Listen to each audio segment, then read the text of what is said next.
போன வருஷம் கர்நாடகாவில் ஒரு கிரைம். இந்த கிரைம் வந்து வழக்கமாக ஒவ்வொரு நாளும் தினம் லட்சக்கணக்கான கிரைம் இந்தியா ஃபுல்லாக நடக்கும். ஆனால் இந்த கிரைம் வந்து போன வருஷம் கர்நாடகாவே உலுக்கி போட்டதுன்னு அங்கே பரபரப்பாக பேசின ஒரு கிரைம். அந்த கிரைம் பற்றி தான் நம்ம இன்றைக்கி பேச பார்ப்போம். இந்த சம்பவம் எங்கே நடந்துச்சு அப்படின்னா, போன வருஷத்தில் கர்நாடகா மாவட்டத்தில் உடுப்பின்னு சொல்லிட்டு ஒரு மாவட்டம் இருக்குது. அந்த உடுப்பியில் கர்காலா அப்படின்னு சொல்லி ஒரு தாலுக்கு. அந்த தாலுக்கில் மர்னே அப்படின்னு ஒரு சின்ன கிராமம். அந்த கிராமத்தை சேர்ந்தவர் வந்து அவர் பேர் பாலகிருஷ்ணன். அவருக்கு வந்து 44 வயசு. அவர் ஒரு பிஸ்னஸ்மேன். காலேஜில் கேண்டீன் வச்சு நடத்திட்டு இருந்திருக்காரு. அவங்க நல்ல குடும்பம், ஒய்ஃபு, ஒரு பையன், ஒரு பொண்ணு, இந்த மாதிரி ஃபேமிலி. பிஸ்னஸ்லாம் சூப்பராக போயிட்டுருக்கு. ஹஸ்பண்ட் அண்ட் ஒய்ஃபுக்குள்ள அண்டர்ஸ்டாண்டிங் சூப்பராக இருக்குது. பிஸ்னஸ்ஸு நல்ல வருமானம். அதனால அவர்களுக்கு வீட்டில் எந்த பிரச்சனையுமே இல்லை, நல்லா போயிட்டு இருக்கிறப்ப ஆள் ரொம்ப திடகாத்திரமான ஒருத்தர். அப்படி போயிட்டு இருக்கும்போது திடீர்னு அவருக்கு உடம்பு முடியாமல் போகுது. திடீர்னு வாந்தி வருது, திடீர்னு டயரி ஆகுது, திடீர்னு அவருக்கு ஃபீவர் வருது. பக்கத்தில் இருக்கிற அவங்க ஃபேமிலி டாக்டர்கிட்ட போய் கேட்குறாங்க. ஃபேமிலி டாக்டர் ரெகுலராக அந்த ஆன்டிபயோட்டிக்ஸு ஃபீவருக்கு மாத்திரை கொடுக்குறாங்க. ஆனால் இது வந்து சரியாகலை.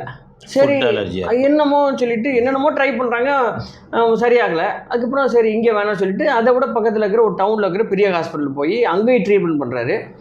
ஆனால் ஃபீவரு மாத்திரை சாப்பிடும்போது நிற்கிது, ஆனால் திருப்பி வருது. அடுத்து மங்களூரில் இருக்கிற ஒரு கவர்மெண்ட் காலேஜ், மெடிக்கல் காலேஜில் போயிட்டு அங்கே டெஸ்ட் பண்ணுறாரு. அங்கே ஒரு மாதம் ட்ரீட்மெண்ட்டில் இருந்தால் அங்கே இது மாதிரி மருந்து சாப்பிடும்போது சரியாகுது. வீட்டுக்கு வந்தால் மறுபடியும் ஃபீவரு, டயரியா, தலைவலி இதெல்லாம் மாறி மாறி வந்துகிட்டே இருக்குது.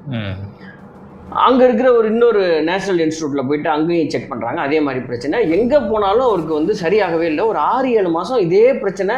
பிஸ்னஸை கவனிக்க முடியல, வீட்டுக்கு வந்தால் முடியாமல் போகுதுன்னு சொல்லிட்டு போயிட்டே இருக்கும்போது தான் அவங்க ஃப்ரெண்ட்ஸ் என்ன சொல்லியிருக்காங்கன்னா, நீ பெங்களூரில் போயிட்டு நேஷனல் இன்ஸ்டியூட்னு சொல்லிட்டு அங்கே ஒரு மென்டல் ஹெல்த்து நியூரோ சயின்ஸ் பெரிய ஹாஸ்பிட்டல், அங்கே போய் செக் பண்ணலாம் அப்படின்னு சொல்லிட்டு சொன்ன உடனே அதை யார் அழைச்சிட்டு வர்றா அப்படின்னா, சொந்த மச்சான்.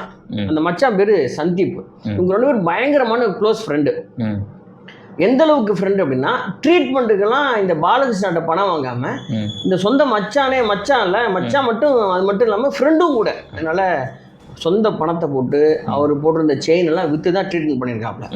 ஏறக்குறைய 28 நாள் பெங்களூரில் இந்த ஹாஸ்பிட்டலில் வச்சுட்டு ட்ரீட்மெண்ட்டை ஸ்டார்ட் பண்ணி பக்கத்துலேயே இருந்து பார்த்துருக்காப்புல. அந்த மச்சான் தான் வந்து ட்ரெஸ்ஸு துவச்சி போடுவாப்பிலையாம், ஜட்டி வரையும் துவச்சி போடுவாப்பிலையாம், வாந்தி எடுத்தால் கையிலேயே வாங்குவாப்பிலையாம். அந்த மாதிரி உயிருக்கு உயிராக உள்ள ஒரு மச்சான். ட்ரீட்மெண்ட் பண்ணால் இப்போ வந்ததுலேருந்து கொஞ்சம் கொஞ்சமாக ரெக்கவர் ஆகி இப்போ ஃபுல்லாகவே அவர் வந்து சரியாயிட்டாப்புல. சரியாகனா இப்போ டாக்டர்ஸ் வந்து, ஆனால் ஏன் இந்த ஃபீவர் வந்துச்சு, டைரியா வந்துச்சு, என்ன சிக்குங்கிறது கண்டுபிடிக்க முடியல அவங்களால. ஆனால் அவங்க பண்ண ட்ரீட்மெண்ட் ஒர்க் ஆகி இப்போ சரியாயிட்டாப்புல. சரியாகனா 28 நாள் கழிச்சு டிஸ்சார்ஜ் பண்ணுறாங்க. இவங்க இந்த பெங்களூர்லேருந்து அவங்க சொந்த ஊர் மர்னே இல்லை கிராமம், அது 400 கிலோமீட்டரு. அதனால காலையிலேயே ஒரு வாடகை கார்லாம் புக் பண்ணிட்டு காலைல கிளம்பி நைட்டு 8 மணிக்கு வந்து வீட்டில் மர்னே கிராமத்தில் ரீச் ஆகிறாங்க. ஒரு மாசமாக ஹாஸ்பிட்டலில் தங்கியிருந்து ஏறக்குறைய ஒரு சாகர ஸ்டேஜுக்கு போனவங்க வந்து உயிர் பிழைச்சி திரும்பி வந்தால் கிராமத்துலலாம் எப்படி இருக்கும்? பெரிய ஆச்சரியம். நம்ம சொந்தக்காரங்களாம் வந்து பார்ப்பாங்கல்ல, அந்த மாதிரி அந்த ஊரில் இருக்கிற எல்லாருமே வந்து பார்க்குறாங்க, கொள்கிறாங்க. எல்லாரும் வந்து எப்படிப்பா இருக்க, நல்லா இருக்கியாப்பா அப்படின்னு சொல்லிட்டு எல்லாருமே வந்து பார்க்குறாங்க. பயங்கர ஹாப்பி. எல்லாத்தையும் பேசிட்டே இருக்கிறப்ப பாலகிருஷ்ணன் இப்போ ஒரு 10 மணி ஆன உடனே இந்த சந்தீப்பை மச்சான் என்ன பண்ணுறாருன்னா, அவர் 28 நாள் ஆச்சுல வீட்டை விட்டு போய் உடனே பாலகிருஷ்ணன் வீட்டில் விட்டுட்டு சரி ரெஸ்ட் எடுப்பா நாளைக்கு வரேன்னு சொல்லிட்டு அவர் சொந்த வீட்டுக்கு கிளம்பி போயிட்டார்.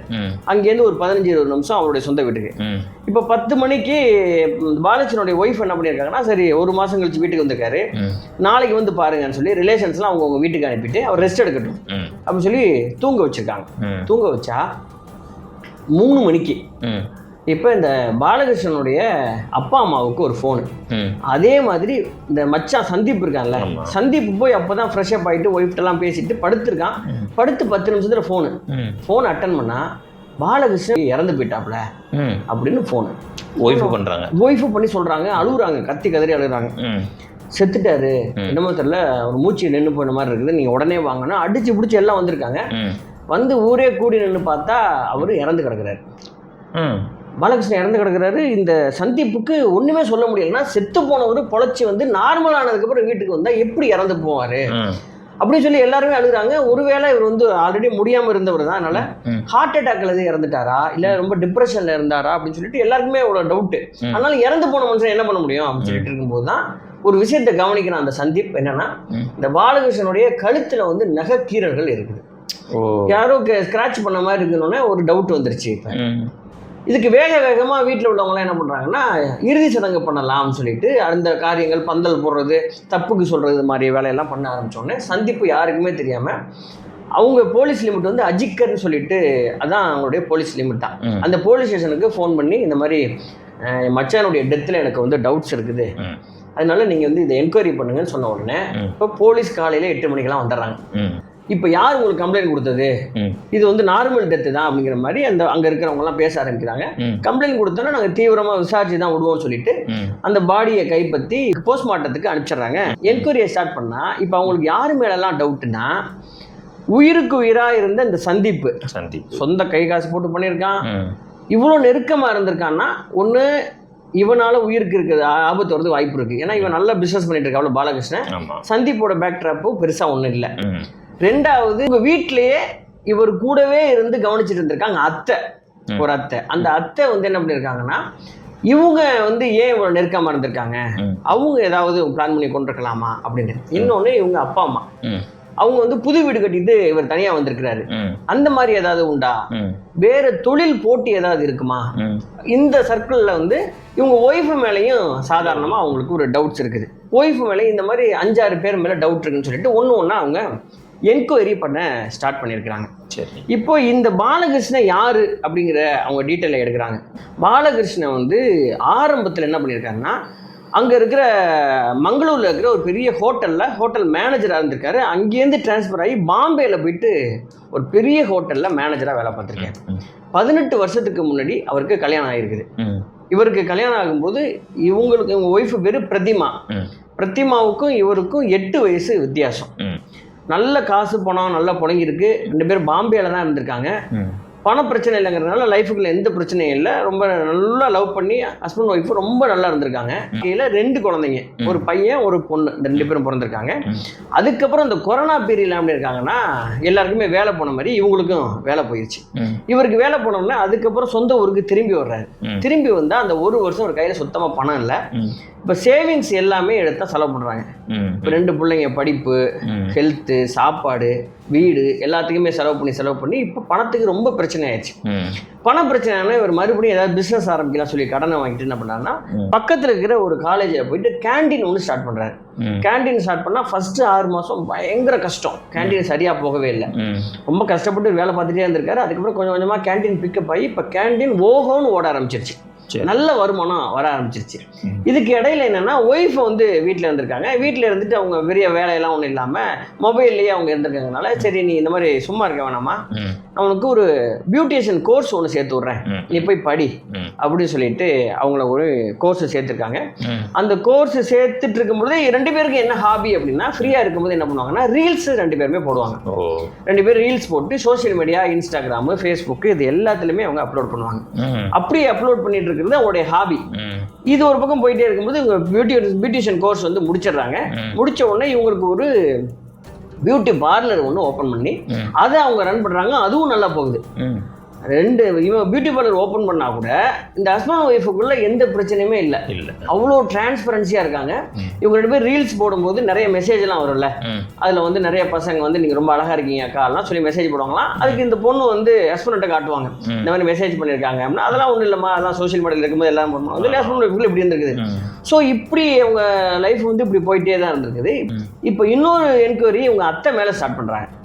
அத்தை மீன்ஸ் சொந்த அத்தை, ஒய்ஃபோட இது இல்லை, இவங்களுடைய அப்பாவுடைய தங்கச்சி. இப்போ தங்கச்சிக்கு ஃபோன் பண்ண அவங்கள வர சொல்லி அவங்கள என்கொயரி பண்ணால் அவங்க என்ன பண்ணுறாங்கன்னா, நான் தான் வந்து இவருக்கு எப்போ முடியாமல் போனுச்சோ பாலகிருஷ்ணன் முடியாமல் போனோன்னா டோட்டலாக நான் தான் இருந்து பார்த்துக்கிட்டேன், அவங்க ஒய்ஃபை பார்த்துக்கவே இல்லை. அவனுக்கு வந்து ட்ரெஸ்ஸு மாற்றி விடுறதுலேருந்து, இன்ஃபேக்ட் அவனுக்கு வந்து பாத்ரூம் போனால் அவனுக்கு வாஷ் பண்ணுற வரைக்கும் நான் தான் பார்த்தேன் அப்படிங்கிற தகவலை சொல்கிறாங்க. அப்போ போலீஸ்க்கு வந்து ஏன் இந்த ஒய்ஃபு பார்க்கல அப்படின்னு பெரிய டவுட்டு. ஒருவேளை சின்ன வயசுலேருந்து வளர்த்ததுனால இவங்க ரொம்ப அக்கறையாக இருந்திருக்கலாங்கிற மாதிரி போலீஸ் வந்து, ஏன்னா ஒய்ஃபு பக்கம் பெரிய தவறுகள் இருக்கிறதுக்கான வாய்ப்பு இல்லை. என்கொயரியில் தெரியவே இல்லை அது ஒன்றுமே. உடனே அத்தைக்கிட்ட வந்து சொன்னோன்னா அவங்க இன்னொரு முக்கியமான ஒரு விஷயத்த சொல்கிறாங்க. ஹாஸ்பிட்டல் இருந்தப்பையும் நான் தான் வந்து பார்த்துக்கிட்டேன், அவங்க ஒய்ஃப் வந்து பார்க்கவே இல்லை, மொபைலை தான் நோண்டிகிட்டே இருப்பா. அப்புறம் அன்னைக்கு வந்தாங்கல்ல நைட்டு, கொண்டு வந்து டிஸ்சார்ஜ் ஆன நைட்டில் வந்து நான் இருந்து நைட்டு ஃபுல்லாக வீட்டில் பார்த்துக்கிறேன் அப்படின்னு சொன்னேன். அதுக்கு வந்து அவங்க ஒய்ஃப் வந்து இல்லை நீங்கள் கிளம்புங்க நான் பார்த்துக்கிறேன் அப்படின்னு சொல்லி நான் அனுப்பிச்சிட்டா அப்படிங்கிற தகவலை சொன்ன உடனே போலீஸ்க்கு இப்போ ஒய்ஃபு பக்கம் ஏதாவது தவறு இருக்குமான்னு சொல்லிட்டு அவங்க ரொம்ப ஸ்ட்ராங்காக நினைச்சவங்க இப்போ ஒய்ஃபை எடுத்து அவங்க விசாரிக்க ஆரம்பிக்கிறாங்க. ஒய்ஃபை விசாரிக்க ஆரம்பிச்சோன்னே அவங்க தரப்புல இருக்கிற நியாயத்தை அந்த பிரத்திமா சொல்லுது. நானும் என் ஹஸ்பண்டுக்கும் 8 வயசு வித்தியாசம், ஆனால் எங்களுக்கு வித்தியாசமே தெரியாது. அவ்வளோ ஒரு லவ்வர்ஸ் மாதிரி நாங்கள் இருப்போம் கல்யாணம் ஆனால் கூட. அவர் வந்து நிறைய பணம் சம்பாதிச்சு பையும் நான் வந்து அவர் கூட இதாக இருந்தேன், நல்லதாக இருந்தேன். அவர் ரொம்ப டவுன்ஃபாலில் இருக்கும்போதும் நான் அவருக்கு சப்போர்ட் பண்ணேன். என் வீட்டுக்காரர் மாதிரி உலகத்தில் எந்த வீட்டுக்காருமே இருக்க மாட்டார் அப்படின்னு சொல்லிட்டு அவர் வந்து முடியாமல் இருக்கும்போது நான் அவருக்கு போய் பாத்ரூம்லாம் போனால் அவர் வந்து வேணாம்னு சொல்லி இது பண்ணுவார். அவங்க அத்தைன்னா வயசானவங்க, அதனால கூடவே இருக்கிறதுனால அவங்க ஒன்றும் தப்பாக நினைக்கல அவர். மற்றபடி என்ன நீங்கள் சந்தேகப்படலாமான்னு சொல்லிட்டு அவங்க ஒய்ஃபு சொல்கிறாங்க. ஒய்ஃப் சொல்கிறதுல எல்லாமே நார்மலாக இருக்குது. அவங்க தப்பு பண்ணுறதுக்கான எந்த வாய்ப்பும் இல்லைங்கிறது போலீஸ்க்கு புரிய வருது. இந்த என்கொயரி போயிட்டு இருக்கிற சமயத்தில் இன்னொரு முக்கியமான ரிப்போர்ட் வருது, போஸ்ட்மார்ட்டம் ரிப்போர்ட். அந்த போஸ்ட்மார்ட்டம் ரிப்போர்ட்டை படித்த போலீஸ்க்கு பயங்கரமான அதிர்ச்சி. ஏன்னா ரிப்போர்ட்டில் வந்திருக்கிற விஷயம் அவ்வளோ ஒரு இது யாரும் செய்ய முடியுமா, பிளான் பண்ண முடியுமாங்கிற அளவுக்கு அதில் இருக்குது.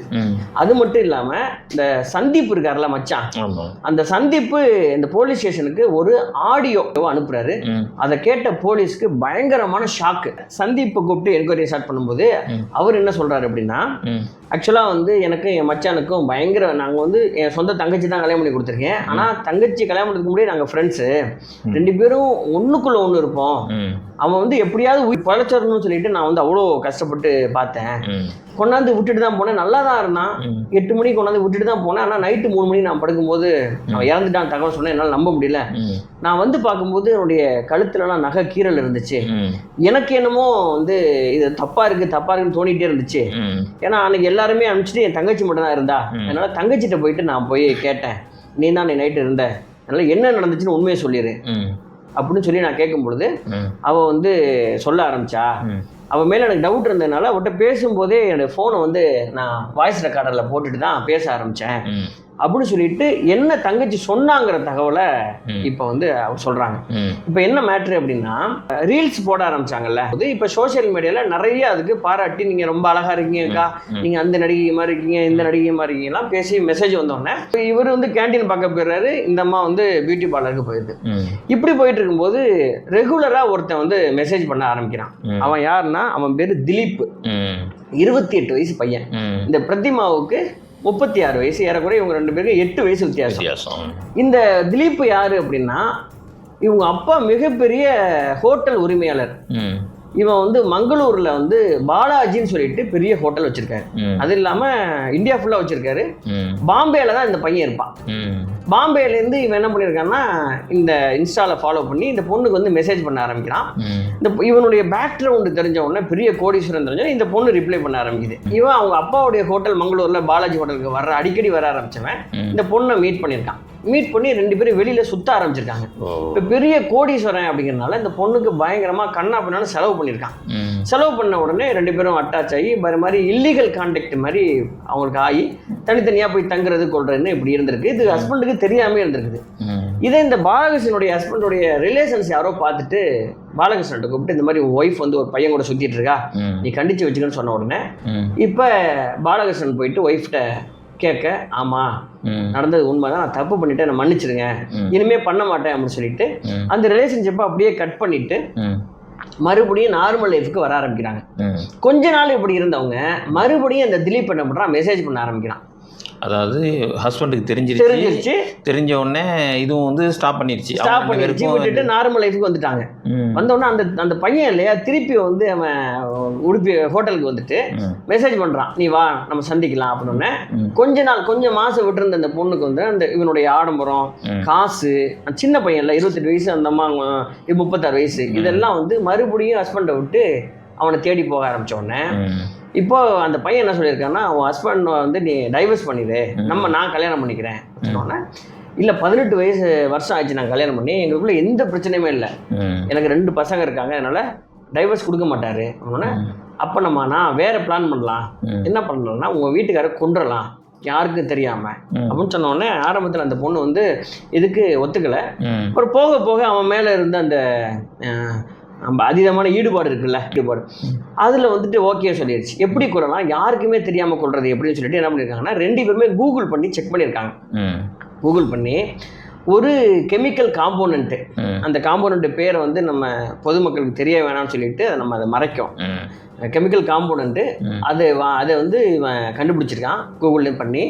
அதை எங்கே வாங்குறது அப்படிங்கிறதுக்காக ஒரு மெடிக்கல் ஸ்டூடெண்ட் மாதிரி ஃபேக்காக ஒரு ஐடி கார்டெலாம் ரெடி பண்ணிவிட்டு அதை போய் வாங்கிட்டு வந்துட்டு இந்த பிரத்திமாட்டை கொடுத்து, நீ அவர் வீட்டுக்கார் சாப்பிட்ற சாப்பாடு தண்ணீரெல்லாம் கொஞ்சம் அளவு மில்லிகிராம் அளவுக்கு சேர்த்துக்கிட்டே வா அப்படின்னு சொல்லி கொடுத்துருக்கேன். ஸ்லோ பாய்சன் மாதிரி.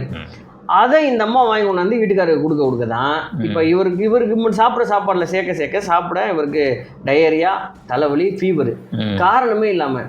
இது வரைக்கும் ஒரு 50-100 ஹாஸ்பிட்டலில் போயிருப்பார். எந்த ஹாஸ்பிட்டலுமே இவர் என்ன பாய்சன் சாப்பிட்ருக்காருன்னு கண்டுபிடிக்க முடியல. அப்படி ஒரு கெமிக்கல் காம்பவுண்டை கொடுத்துட்டே இருந்திருக்காங்க. இப்போ இந்த பெங்களூரில் வந்து ஹாஸ்பிட்டலில் ஹெவி ஆன்டிபயோட்டிக் பண்ணாங்களோ, எப்படி ட்ரீட்மெண்ட் பண்ணாங்களோ, ஆல்மோஸ்ட் பொழைச்சிட்டாரு. பொழைச்சி வந்து திருப்பி வீட்டில் கொண்டாந்து விட்ட உடனே இப்போ ஒய்ஃப் வந்து எதிர்பார்க்கல அதை, ஏன்னா இவர் வந்து ஹாஸ்பிட்டலில் காப்பாற்றிடுவாங்க அப்படிங்கிறத எதிர்பார்க்கல. இப்போ திலீப்பும் அந்த ஒய்ஃபும் என்ன பண்ணியிருக்காங்க, டிஸ்கஸ் பண்ணியிருக்காங்க. பிளான் ஏ ஒர்க் அவுட் ஆகலை, இப்படியே எப்போ போய் சாகுறது, நம்ம எப்போ ஜாலியாக இருக்கிறது, அதனால பிளான் பியை நம்ம ஒர்க் அவுட் பண்ணுவோம் அப்படின்னு சொல்லிட்டு தான் அன்னைக்கு நைட்டு எல்லாரையும் அனுப்பிச்சிட்டு கரெக்டாக ஒரு 3 மணிக்கு 2 மணி 3 மணிக்கு என்ன பண்ணியிருக்காங்கன்னா கதவெல்லாம் திறந்து வச்சுட்டு திலீப்புக்கு கால் பண்ணியிருக்காங்க. அந்த திலீப்பு இவங்க வீட்டிலேருந்து ஒரு 100 மீட்டர் தள்ளி காரில் இருந்திருக்கான். கார்லேருந்து இறங்கி வந்து வீட்டுக்கு பின்னாடி கொல்லப்புற கதவு வழியாக உள்ள வந்து நல்லா தூங்கிட்டு இருந்த வீட்டுக்காருக்கு தலைவணியை வச்சு அவன் அமுக்க கை காலெலாம் உதறக்கூடாம வந்து அந்த வீட்டம்மா ஒய்ஃப் வந்து காலை பிடிச்சி அமுக்கிறாங்க. அதே மீறி உயிர் பிழைக்கிற ஆசையில் நகத்திலலாம் பிடிச்சி அவர் ஃபைட் பண்ணியிருக்காருன்னா அந்த நேரத்தில் கழுத்துலலாம் கீறல் வந்திருக்கு. இந்த தகவலை ஃபுல்லாகவே சொல்லிடுறாங்க. தம்பி அண்ணன்கிட்ட, சொந்த அண்ணன் சந்தீப்பு கிட்ட சொன்ன உடனே அடி பாவி அப்படின்னு சொல்லிட்டு அவரை வந்து எக்ஸ்பெக்ட் பண்ணவே இல்லை. ஏன்னா சொந்த அண்ணன், தங்கச்சி என்னதான் இருந்தாலும் மச்சான் வந்து பிரத்தியான் தானே, தங்கச்சியை காப்பாற்ற தான் ட்ரை பண்ணுவான். ஆனால் அந்த சந்தீப் உண்மையிலேயே இந்த மாதிரி வந்து நண்பர்கள்லாம் இருக்க தான் செய்கிறாங்கல்ல. போய் ஸ்டேஷனில் என் தங்கச்சி தான் வந்து கொலைகாரி அப்படின்னு சொல்லிட்டு இந்த ஆடியோ ஃபைலையும் கொடுத்த உடனே கூப்பிட்டு இந்த பிரத்திமாவை அவங்க என்கொயரி பண்ணுறாங்க. எல்லா உண்மையும் ஒத்துக்கிறாங்க. இந்த திலீப்பையும் பிரத்திமாவையும் இப்போ கேஸை ஃபைல் பண்ணி கோர்ட்டில் நிப்பாட்டுறாங்க. 2 பேரும் அப்போ ஜெயிலுக்கு அனுப்புகிறாங்க. இதில் இந்த திலீப்புக்கு மட்டும் இப்போ கிடச்சிருது அந்த பெயில். இந்த பிரத்திமாவுக்கும் இன்னும் ஜெயிலில் தான் இருக்காங்க. இன்னும் அவங்களுக்கு பெயில் கிடைக்கல. இந்த கேஸ் வந்து போயிட்டுருக்குது. இந்த கேஸு போன வருஷம் வந்து எப்படி இந்த கேரளாவில் ஜூஸில் வந்து பாய்சன் கொடுத்து கொண்டாங்களோ அதே மாதிரி இந்த கேஸு கர்நாடகா ஃபுல்லாக பரபரப்பாக பேசப்பட்ட ஒரு கேஸாக இருந்துச்சு. எல்லா ஹஸ்பண்ட் ஒய்ஃபு நல்லா வச்சுக்கல அப்படின்னா கூட நீங்கள் டிஸ்ட்ராக்ட் ஆகிறதுக்கு வாய்ப்பு இருக்குது. நல்ல லைஃபு, அவர் நல்லா சம்பாதிக்கிறாரு, 2 பேருக்குள்ளே நல்ல ரிலேஷன்ஷிப் இருக்கும்போது ஏன் இப்படி கள்ளத்தொடர்புக்குள்ளே போய் இவங்க மாட்டிக்கிறாங்க?